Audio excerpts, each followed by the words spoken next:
A bullet fired straight never travels straight. At 100 knots, physics defies instinct. The M60 machine gun weighs 10.5 kilograms.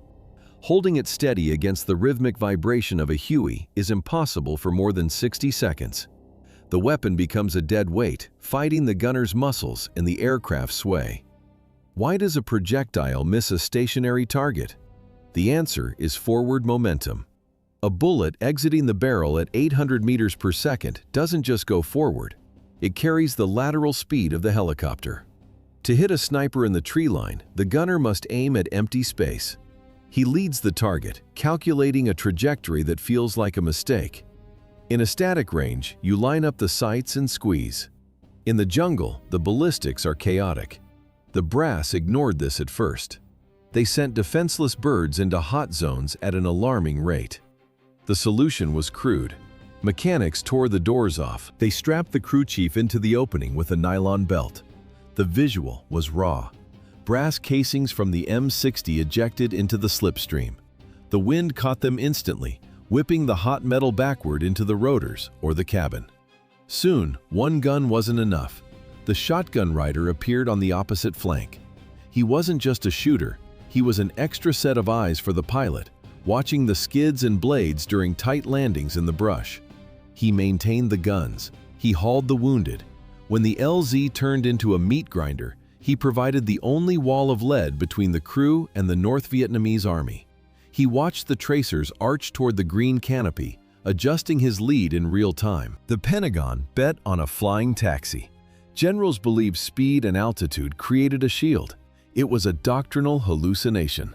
While door gunners memorized the physics of a moving platform, the command in Saigon counted the cost of a broken strategy. The initial concept was simple. The UH-1 Huey was a truck with rotors. It carried 3 men, a pilot, a co-pilot, and a crew chief. No armor, no mounted weapons, just a pressurized shell of thin aluminum designed for cargo, not combat. The strategy relied on air mobility. The theory suggested that the North Vietnamese could not hit what they could not catch. It was a fatal mistake. The jungle did not care about mobility. It turned the landing zones into kill boxes. The price of this naivety was total. The United States lost 5,086 helicopters during the conflict. The economic impact hit the federal budget like a kinetic strike. By the end of the war, the loss rate for the entire fleet reached nearly 50%. While the Pentagon focused on budgets, soldiers in the field faced the raw physics of survival. An open door at 100 miles per hour is not a workspace. It is a ledge. The standard lap belt offered a false sense of security. It was identical to the belt in a civilian car. One strap, one buckle, total restriction. To hunt an enemy hidden in the canopy, the gunner had to lean out. He had to defy gravity. The solution was the monkey harness. This was a crude nylon assembly worn over the torso and anchored to the cabin floor. It allowed the gunner to step onto the skids and hang over the abyss to find a better firing angle. But the harness did not prevent the fall. It only managed the aftermath. Imagine the sudden bank of a Huey. Centrifugal force hits 2 or 3 Gs. A 70-kilogram man instantly weighs over 200 kilograms. The floor vanishes. The nylon straps bite into the ribs. The pressure of the harness crushes the chest as the gunner is thrown into the slipstream. He is no longer a soldier. He is cargo dangling from a moving machine. He hangs there. Below him, the emerald blur of the jungle passes at high speed. Above him, the crew struggles with the controls. He waits for a pair of hands to reach out and pull him back into the vibrating metal shell. He remains suspended between the air and the earth. While soldiers dangled from nylon straps, Bell helicopter engineers were reassembling the airframe from the ground up. The era of the monkey harness and bungee cords was over. Physical momentum and vibration killed accuracy. What happens when one machine gun isn't enough? The field crews didn't wait for Pentagon orders. They bolted pintle and swivel mounts directly into the deck.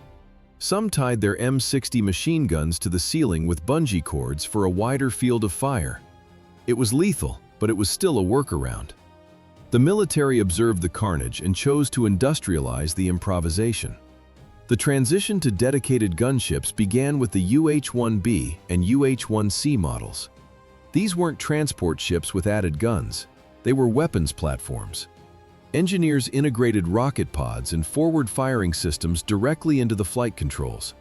Then came the M134 minigun. This weapon redefined the physics of the jungle.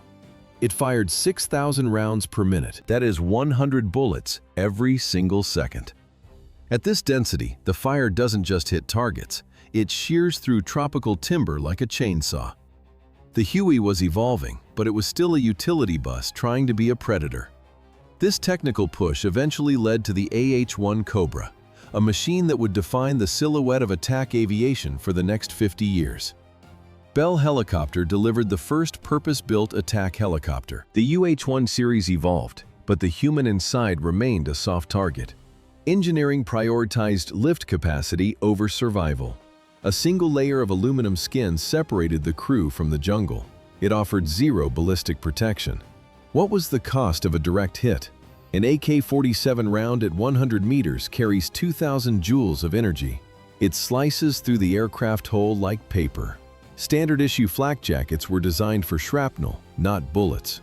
They failed against high-velocity Soviet steel. Gunners faced a lethal trade-off. Ceramic chest plates, known as chicken plates, could stop small arms fire. They were heavy. They trapped the humid heat of the tropics. A ceramic plate hitting a gunner's chest during a hard landing made a dull, sickening thud. Many chose to leave them on the floor. The protection was an illusion.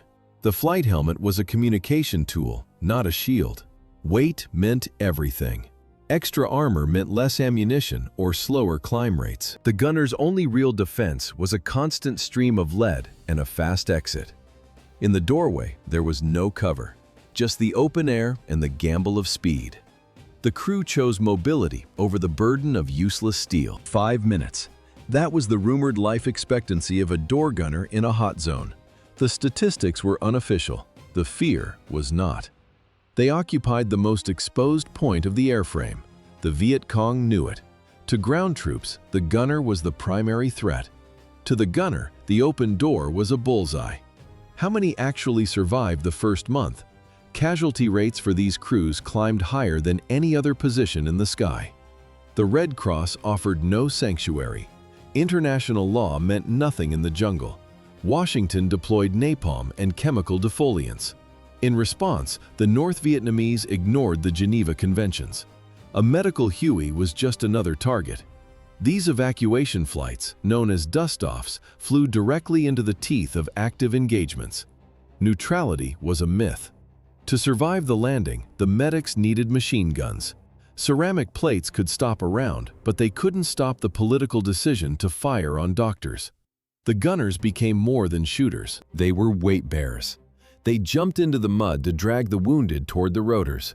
They repeated this cycle dozens of times. 1 flight, 10 wounded, 5 seats. The gunner looked at the blood and made the call. He sorted the dying by the urgency of their screams. He dragged the lucky ones into the cabin while the rest waited under fire. Safety was a matter of a few inches of ceramic plate. But sometimes, the greatest threat wasn't the Vietcong. It was the frantic pace of the extraction itself. Door gunners functioned as the shield for the dust-off crews. They poured suppressive fire into the woodline while the pilot held the hover. The cabin floor became a triage center. Medics sorted the wounded by the severity of their trauma. Minutes felt like hours. Bullets hammered against the thin aluminum skin of the Huey. What does a soldier feel when he sees the tail of his own helicopter disappearing over the trees? Chaos broke the chain of command. During one mission, a crew spotted an enemy position and landed to investigate. A young door gunner saw a wounded North Vietnamese soldier on the ground. He acted on instinct. He jumped out to retrieve the prisoner, but failed to key his mic. The pilot felt the weight shift and assumed the scout was back inside. He pulled pitch. The Huey climbed rapidly, leaving the gunner behind. He stood in the center of hostile territory. No radio, no primary weapon, just a wounded enemy slung over his shoulder. The roar of the rotors faded into a terrifying, heavy silence. For 20 minutes, he waited for the jungle to swallow him. He tracked the tree line, expecting an ambush at any second. Finally, a distant rhythmic thumping grew into a scream of turbines. The crew had noticed the empty seat. The crew chief spent the return flight screaming at the gunner for abandoning his post. He didn't care. He was alive. The door gunner reached the safety of the base before the first enemy patrol reached his position. The door gunner survived, but thousands of other crews brought back something far more destructive than physical shrapnel. The Vietnam War lacked a defined front line. The Pentagon designated vast swaths of territory as free fire zones. Inside these boundaries, anything that moved was a target. The view from the door was a blur of emerald, a vast green sea of jungle. No thermal imaging, no night vision, no advanced optics. How to distinguish a farmer from a killer from 500 feet? You have 3 seconds to decide. The gunner leans out. He sees a flash of movement in the brush, a figure in black pajamas. Is that a shovel or a Type 56 assault rifle? The Vietcong mastered camouflage. They used the terrain as a weapon. Often, the enemy was 12 years old. Distinctions between combatants and civilians dissolved in the humidity. Technical limitations dictated the body count. Without sensors, gunners fired at muzzle flashes or shaking leaves. They couldn't see who they hit. They couldn't see who died under the canopy. This mechanical blindness led to systemic tragedies. Decades later, these split-second decisions would fuel the bitter public debates over war crimes and veteran conduct. Crews watched their friends die in the seat next to them. The psychological toll was absolute. These men became the most traumatized veterans of the conflict. Yet, the carnage served a purpose for the high command. These crews pioneered the air mobility tactics used in every major conflict since. Modern military doctrine still relies on the aggressive helicopter maneuvers perfected in the skies over the Mekong Delta.